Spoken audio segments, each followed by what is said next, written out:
Capricorn, hi! Welcome to Mr. Queen PH at itinan natin ang energies for you ngayong third quarter ng 2025. So that's July, August, September. If you're interested in private readings, meron tayong link sa description at sa pinned comment. Paka-check nyo lang information kung paano mag-book for a private reading. And please subscribe to our channel to show your support, like, share this video, at comment na rin kayo kung kayo ay naka-resonate. Okay, Caps. Let's see. Third quarter ng 2025. What's up? Ano yung energies for you third quarter 2025? The Moon. Moon is your instinct, your intuition. Yung iba sa inyo maaring meron kayong Sagittarius sa inyong natal chart. Malakas yung Sagittarius ninyo. I also see here parang merong nagbubukas. Nagbubukas eh. That's like pagbubukas ng puso. May magbubukas ng puso. Ganun yung naririnig ko. Someone will open up yung kanyang heart to someone or to something. So maaring ibubukas mo ang puso mo for your passion or for someone. Mas magiging expressive ka ng emotions mo. Let's see, ano pa? You also have Elephant. So this is being majestic and regal. So some of you, maaring you will improve your physical appearance in any way, shape, or form. Pwedeng magpapaayos kayo ng inyong hairstyle or magsi-skincare kayo para mas maging presentable ang inyong itsura. This is also practicing self-love, self-care. Ayan. Let's see what else. And the moon is also about being devoted, no? So, being loyal, devoted. So, maaring loyal ka ngayon, mas loyal ka sa iyong sarili, sa iyong mga pangarap, sa mga gusto mo sa buhay. Also, praying mantis. So, praying mantis is about meditation, having this internal wisdom and stillness. Some of you are manifesting quietly. Yung bang parang meron kang goal para sa sarili mo or for someone, tapos tahimik ka lang na nagmamasid habang minamanifest mo yung gusto mo. I don't know, maaring gano'n yung situation ninyo, like, especially these days na maaring mas madalas kayong mag-meditate, magdasal, magkaroon ng quiet time, mag-isip, mag-internalize. You are connecting to your higher self. Mas lalo kang nagiging grounded. Yung iba sa inyo maaring mas meron kayong mga gagawing activities outdoors, no? Yung tipong lalakad-lakad ka sa sa park, sa labas, grounding, enjoying nature. Kasi yan yung isa sa makakatulong sa inyo para makapag-release ng stress at mabigyan kayo ng peace of mind. You have the Knight of Cups. So this is an offer. Someone is going to give you an offer. This can be an offer of career, business, or even relationship. Di ba nasabi ko sa inyo kanina may magbubukas na puso? So pwedeng, if you are looking for a romantic partner, maaaring bibigyan mo na ng chance ang isang relationship. Through friends. Pwede kasing meron kang kaibigan na, nagpapapansin sa'yo or nagpaparamdam, nagpapakita ng pagkagusto.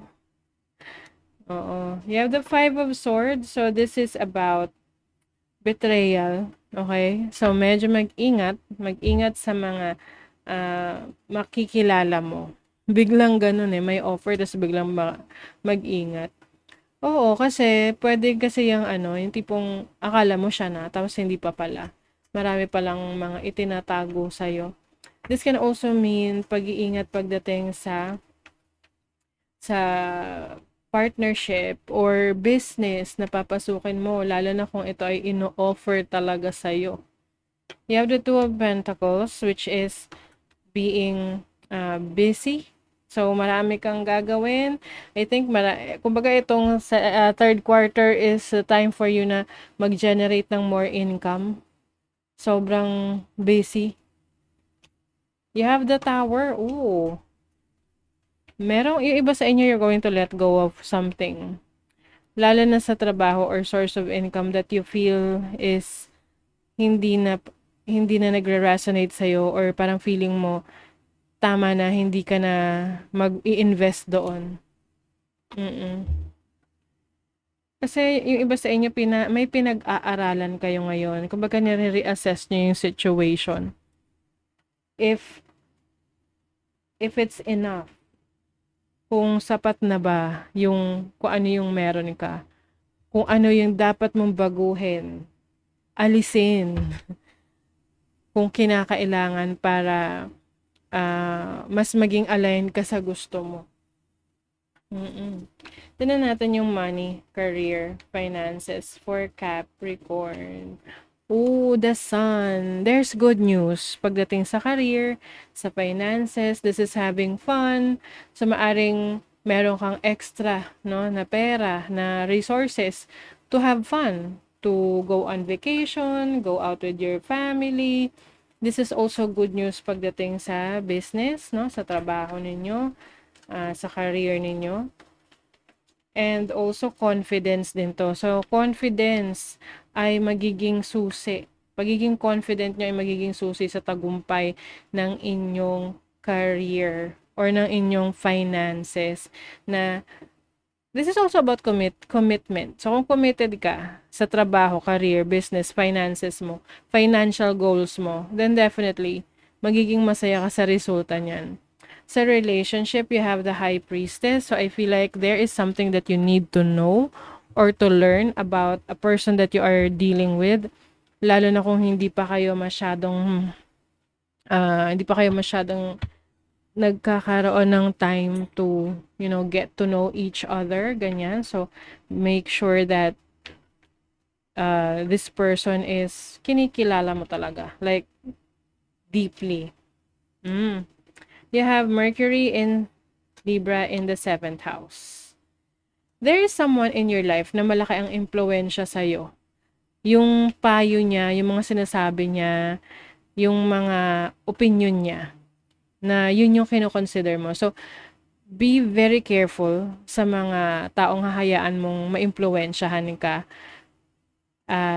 Lalo na sa mga decision making mo. Kasi at the end of the day, ikaw ang magde-decide para sa'yo, para sa path mo, para sa landas na gusto mong tahakin. You have Saturn in Gemini in the 3rd house, and then Jupiter in Gemini in the 3rd house. Yeah, maging maingat doon sa mga taong, alam mo na, maganda magsalita, no? Yung tipong mabulaklak magsalita, even if this is romantic relationship, parang medyo too good to be true. Be very careful, reassess mo muna yung situation, kilalanin mo. And even sa mga business partnership, be very careful. Kasi meron dito na parang pinapakita lang niya na well-off siya or okay siya, maganda siyang katrabaho, magaling siyang ka-business, pero maboka lang. Oo. So, be careful. Jupiter in Gemini kasi is hindi siya komportableng aspect, no, or transit kapag ganyan. Or placement. Ito yung tipong dadaanin ka sa magagandang pangako. Tapos may Saturn in the 3rd house pa. So, eventually, you will get to know this person or malalaman mo rin kung ano yung mali or like something is wrong in this situation. Let's see what else. Capricorn. Sovereign. You are the queen or king of your life. Treat yourself like royalty. Yes. So, ititreat mo yung sarili mo ngayong third quarter. Mas bibigyan mo ng focus, attention, yung needs mo. Hindi lang needs ng iba. Okay? Yung iba sa inyo, maaring meron kayong i-assume na, na, ang tawag nito, yung parang posisyon nyo, no?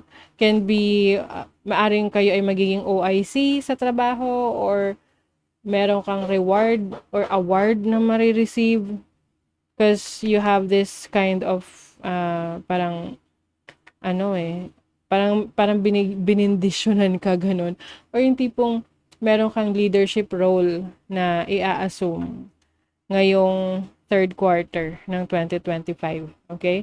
So that is your reading, Capricorn. Thank you so much. See you again.